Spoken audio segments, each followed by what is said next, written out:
ॐ श्री परमात्मने नमः। अथ सप्तदशोऽध्यायः। श्रद्धात्रयविभागयोगः।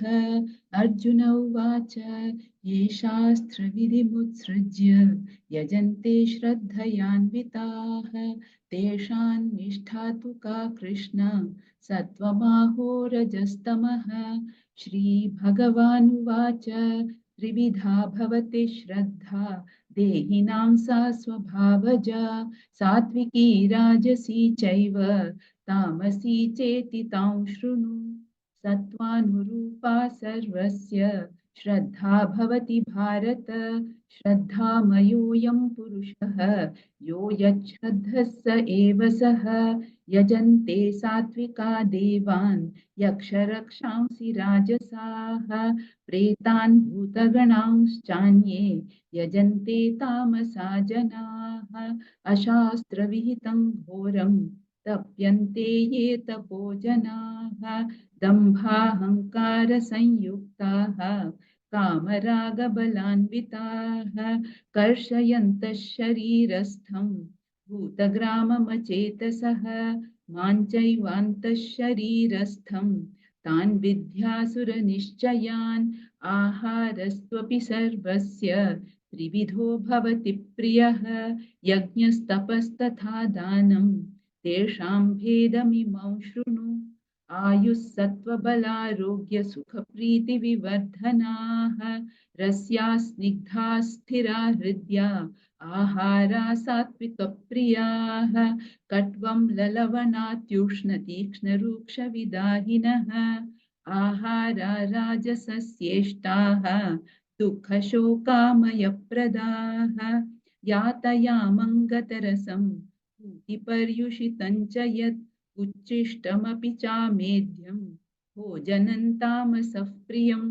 अफलाकाङ्क्षिभिर्यज्ञः विधिदृष्टो य युज्यते यष्टव्यमेवेति मनः समाधाय स सात्विकः।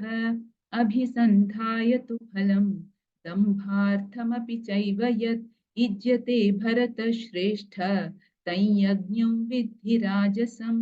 विधिहीनमसृष्टान्नं मन्त्रहीनमदक्षिणं श्रद्धाविरहितं यज्ञं तामसः परिचक्षते। देवद्विजगुरुप्राज्ञपूजनं शौचमार्जवम् ब्रह्मचर्यमहिंसा च शारीरन्तप उच्यते। अनुद्वेगकरं वाक्यं सत्यं प्रियहितं च यत् स्वाध्यायाभ्यसनं चैव वाङ्मयं तप उच्यते। मनः प्रसादः संयत्वं मौनमात्मविनिग्रहः भावसंशुद्धिरित्येतत् तपो मानसमुच्यते। श्रद्धया परया तप्तं तपस्तत्त्रिविधं नरैः अफलाकाङ्क्षिभिर्युक्तैः सात्विकं परिचक्षते। सत्कारमानपूजार्थं तपोदम्भेन चैव यत् क्रियते तदिह प्रोक्तं राजसञ्चलमध्रुवं। मूढग्राहेणात्मनो यत् पीडया क्रियते तपः परस्योत्सादनार्थं वा तत्तामसमुदाहृतं। दातव्यमिति यद्दानं दीयतेनुपकारिणे देशे काले च पात्रे च तद्दानं सात्विकं स्मृतं। यत्तु प्रत्युपकारार्थं फलमुद्दिश्य वा पुनः दीयते च परिक्लिष्टं तद्दानं राजसंस्मृतम्। अदेशकाले यद्दानम् अपात्रेभ्यश्च दीयते असत्कृतमवज्ञातं तत्तामसमुदाहृतम्। ॐ तत्सदिति निर्देशः ब्रह्मणस्त्रिविधः स्मृतः ब्राह्मणास्तेन वेदाश्च यज्ञाश्च विहिताः पुरा तस्मादोमित्युदाहृत्य यज्ञदानतपः क्रियाः प्रवर्तन्ते विधानोक्ताः सततं ब्रह्मवादिनां तदित्यनभिसन्धाय फलैर्यज्ञतपः क्रियाः दानक्रियाश्च विविधाः क्रियन्ते मोक्षकाङ्क्षिभिः सद्भावे साधुभावे च सदित्येतत् प्रयुज्यते प्रशस्ते कर्मणि तथा सच्छब्दः पार्थयुज्यते यज्ञे तपसि दाने च स्थितिः सदिति चोच्यते कर्म चैव तदर्थीयं सदित्येवाभिधीयते अश्रद्धया हुतं दत्तं तपस्तप्तं कृतं च यत् असदित्युच्यते पार्थ न च तत्प्रेत्य नो इह ॐ तत्सत् इति श्रीमद्भगवद्गीतासु उपनिषत्सु ब्रह्मविद्यायां योगशास्त्रे श्रीकृष्णार्जुनसंवादे श्रद्धात्रयविभागयोगो नाम सप्तदशोऽध्यायः। अथाष्टादशोऽध्यायः मोक्षसंन्यासयोगः। अर्जुन उवाच सन्न्यासस्य महाबाहो तत्त्वमिच्छामि वेदितुं त्यागस्य च ऋषिकेश पृथक् केशिनिषूदन। श्रीभगवानुवाच काम्यानां कर्मणां न्यासं सन्न्यासं कवयो विदुः सर्वकर्मफलत्यागं प्राहुस्त्यागं विचक्षणाः त्याजन् दोषवदित्येके कर्म प्राहुर्मनीषिणः यज्ञदानतपः कर्म न त्याजमिति चापरे निश्चयं शृणु मे तत्र त्यागे भरतसत्तम त्यागो हि पुरुषव्याघ्र त्रिविधः सम्प्रकीर्तितः यज्ञदानतपः कर्म न त्याजं कार्यमेव तत् यज्ञोदानन्तपश्चैव पावनानि मनीषिणाम् एतान्यपि तु कर्माणि सङ्गं त्यक्त्वा फलानि च कर्तव्यानीति मे पार्थ निश्चितं मतमुत्तमं नियतस्य तु सन्न्यासः कर्मणो नोपपद्यते मोहात् तस्य परित्यागः तामसः परिकीर्तितः दुःखमित्येव यत्कर्म कायक्लेशभयात् त्यजेत् स कृत्वा राजसं त्यागं नैव त्यागफलं लभेत् कार्यमित्येव यत्कर्म नियतं क्रियतेऽर्जुन सङ्गं त्यक्त्वा फलं चैव सत्यागः सात्विको मतः न द्वेष्ट्य कुशलं कर्म कुशलेनानुषज्यते त्यागी सत्त्वसमाविष्टः मेधावी छिन्न संशयः न हि देहभृता शक्यं त्यक्तुं कर्माण्यशेषतः यस्तु कर्मफलत्यागी सत्यागीत्यभिधीयते अनिष्टमिष्टं मिश्रं च त्रिविधं कर्मणः फलं भवत्यत्यागिनां प्रेत्य न तु सन्न्यासिनां क्वचित् पञ्चैतानि महाबाहो कारणानि निबोध मे सांख्ये कृतान्ते प्रोक्तानि सिद्धये सर्वकर्मणाम् अधिष्ठानं तथा कर्ता करणं च पृथग्विधं विविधाश्च पृथक् चेष्टाः दैवं चैवात्र पञ्चमं शरीरवाङ्मनोभिर्यत् कर्म प्रारभते नरः न्यायं वा विपरीतं वा पञ्चैते तस्य हेतवः तत्रैवं सति कर्तारम् आत्मानं केवलं तु यः पश्यत्यकृतबुद्धित्वा न स पश्यति दुर्मतिः यस्य नाहङ्कृतो भावः बुद्धिर्यस्य न लिप्यते हत्वापि स इमान् लोकान् न हन्ति न निबध्यते ज्ञानन्येयं परिज्ञाता त्रिविधा कर्म चोदना करणं कर्म कर्तेति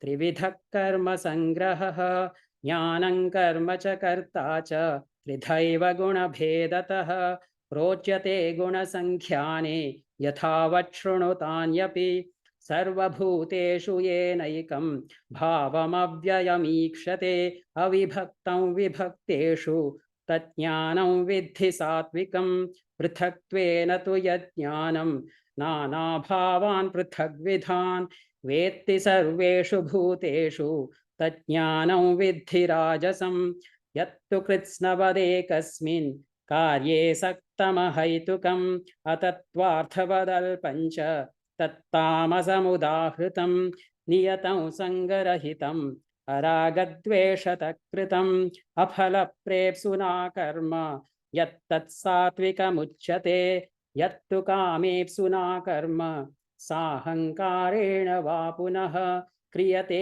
बहुलायासं तत्राजसमुदाहृतम् अनुबन्धं क्षयं हिंसाम् अनवेक्ष्य च पौरुषं मोहादारभ्यते कर्म यत्तत्तामसमुच्यते मुक्तसङ्गो नहं वादी धृत्युत्साहसमन्वितः सिद्ध्यसिद्ध्योर्निर्विकारः कर्ता सात्विक उच्यते रागी कर्मफलप्रेप्सुः लुब्धो हिंसात्मको शुचिः हर्षशोकान्वितः कर्ता राजसः परिकीर्तितः अयुक्तः प्राकृतस्तब्धः शठो नैष्कृतिकोलसः विषादी दीर्घसूत्री च कर्ता तामस उच्यते बुद्धेर्वेदं धृतैश्चैव गुणतस्त्रिविधं शृणु प्रोच्यमानमशेषेण पृथक्त्वेन धनञ्जय प्रवृत्तिं च निवृत्तिं च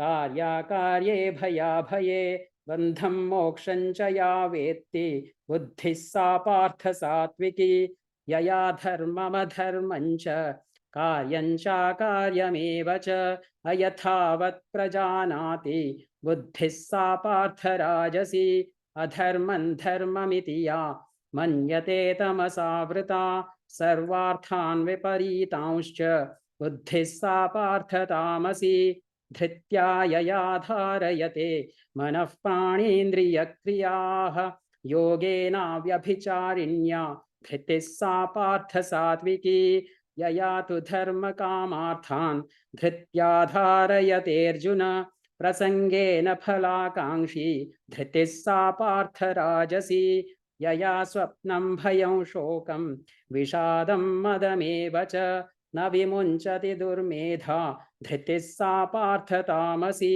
सुखं त्विदानीं त्रिविधं शृणु मे भरतर्षभ अभ्यासाद्रमते यत्र दुःखान्तं च निगच्छति यत्तदग्रे विषमिव परिणामे मृतोपमं तत्सुखं सात्विकं प्रोक्तम् आत्मबुद्धिप्रसादजं विषयेन्द्रियसंयोगा यत्तदग्रे मृतोपमं परिणामे विषमिव तत्सुखं राजसंस्मृतं यदग्रे चानुबन्धे च सुखं मोहनमात्मनः निद्रालस्य प्रमादोत्थं तत्तामसमुदाहृतं न तदस्ति पृथिव्यां वा दिवि देवेषु वा पुनः सत्वं प्रकृतिजैर्मुक्तं यदेभिः स्यात्रिभिर्गुणैः ब्राह्मणक्षत्रियविषां शूद्राणां च परन्तप कर्माणि प्रविभक्तानि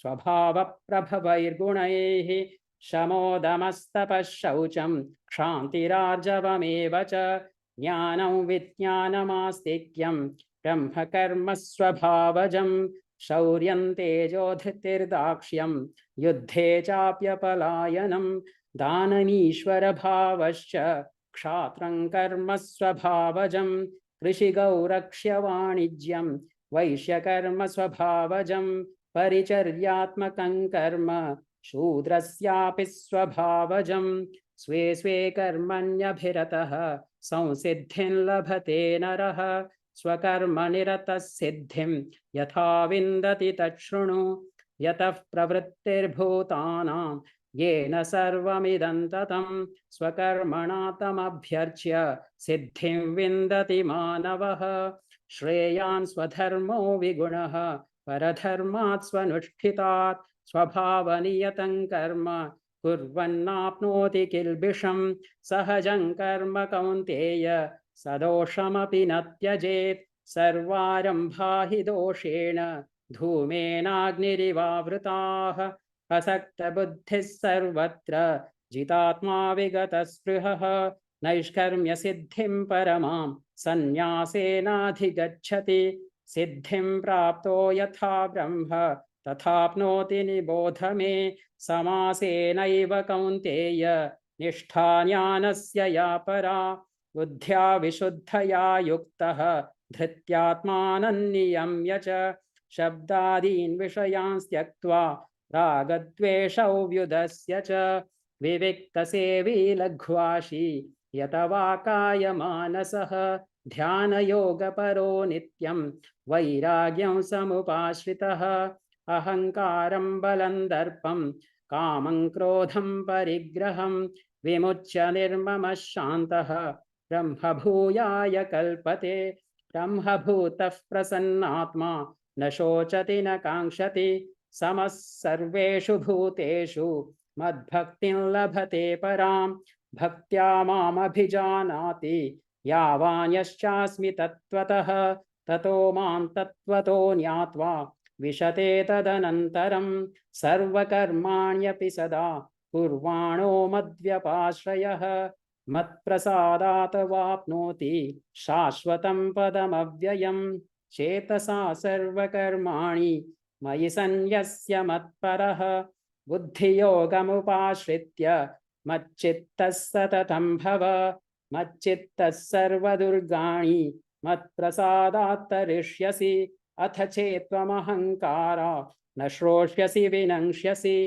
यदहङ्कारमाश्रित्य न योत्स्य इति मन्यसे मिथ्यैष व्यवसायस्ते प्रकृतिस्त्वां नियोक्ष्यति स्वभावजेन कौन्तेय निबद्धस्वेन कर्मणा कर्तुं नेच्छसि यन्मोहात् करिष्यस्य वशोऽपि तत् ईश्वरः सर्वभूतानां हृद्देशोर्हृद्देशेऽर्जुन तिष्ठति भ्रामयन् सर्वभूतानि यन्त्रारूढानि मायया तमेव शरणं गच्छ सर्वभावेन भारत तत्प्रसादात् परां शान्तिं स्थानं प्राप्स्यसि शाश्वतम् इति ते ज्ञानमाख्यातं गुह्याद् गुह्यतरं मया विमृश्यैतदशेषेण यथेच्छसि तथा कुरु सर्वगुह्यतमं भूयः शृणु मे परमं वचः इष्टोऽसि मे दृढमिति ततो वक्ष्यामि ते हितं मन्मना भव मद्भक्तः मद्याजी मां नमस्कुरु मामे वैष्यसि सत्यं ते प्रतिजाने प्रियोऽसि मे सर्वधर्मान् परित्यज्य मामेकं शरणं व्रज अहं त्वा सर्वपापेभ्यः मोक्षयिष्यामि मा शुचः इदं ते नातपस्काय नाभक्ताय कदाचन न चाशुश्रूषवे वाच्यं न च माञ्योऽभ्यसूयति य इमं परमं गुह्यं मद्भक्तेष्वभिधास्यति भक्तिं मयि परां कृत्वा मामे वैष्यत्य संशयः न च तस्मान्मनुष्येषु कश्चिन्मे प्रियकृत्तमः भविता न च मे तस्मात् अन्यः प्रियतरो भुवि अध्येष्यते च य इमं धर्म्यं संवादमावयोः ज्ञानयज्ञेन तेनाहम्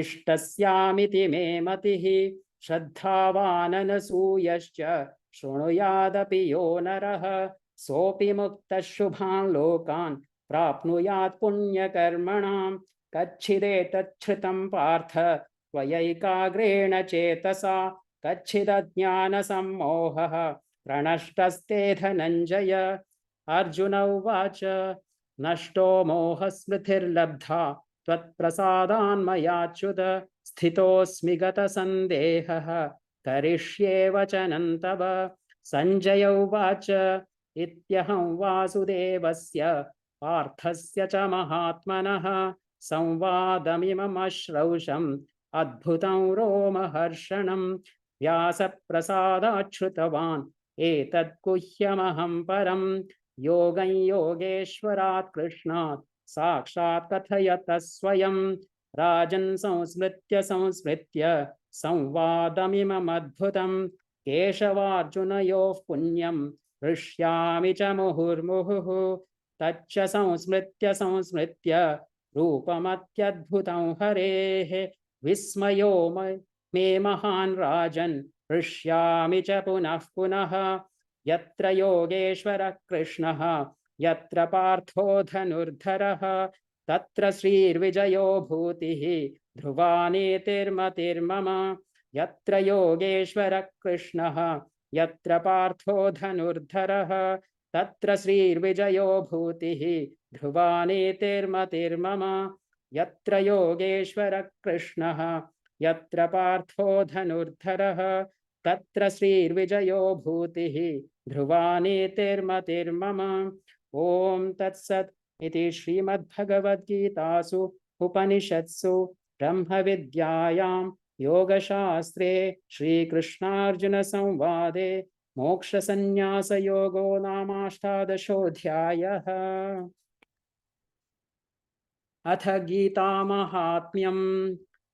गीताशास्त्रमिदं पुण्यं यः पठेत् प्रयतः पुमान् विष्णोः पदमवाप्नोति भयशोकादिवर्जितः। गीताध्ययनशीलस्य प्राणायामपरस्य च नैव सन्ति हि पापानि पूर्वजन्मकृतानि च। मलनिर्मोचनं पुंसां जलस्नानं दिने दिने सकृद्गीताम्भसि स्नानं संसारमलनाशनं। गीतासु गीता कर्तव्या किमन्यैः शास्त्रविस्तरैः या स्वयं पद्मनाभस्य मुखपद्माद्विनिसृता। भारतामृतसर्वस्वं विष्णोर्वक्त्राद्विनिसृतं। गीता गङ्गोदकं पीत्वा पुनर्जन्म न विद्यते। सर्वोपनिषदो गावो दोग्धा गोपालनन्दनः पार्थो वत्सः सुधीर्भोक्ता दुग्धं गीतामृतं महत्। एकं शास्त्रं देवकीपुत्रगीतम् एको देवो देवकीपुत्र एव एको मन्त्रस्तस्य नामानि यानि कर्माप्येकं तस्य देवस्य सेवा। ॐ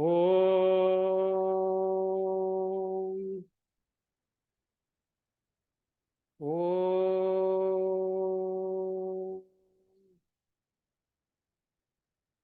ॐ हरि ओम। श्रीकृष्णार्पणमस्तु।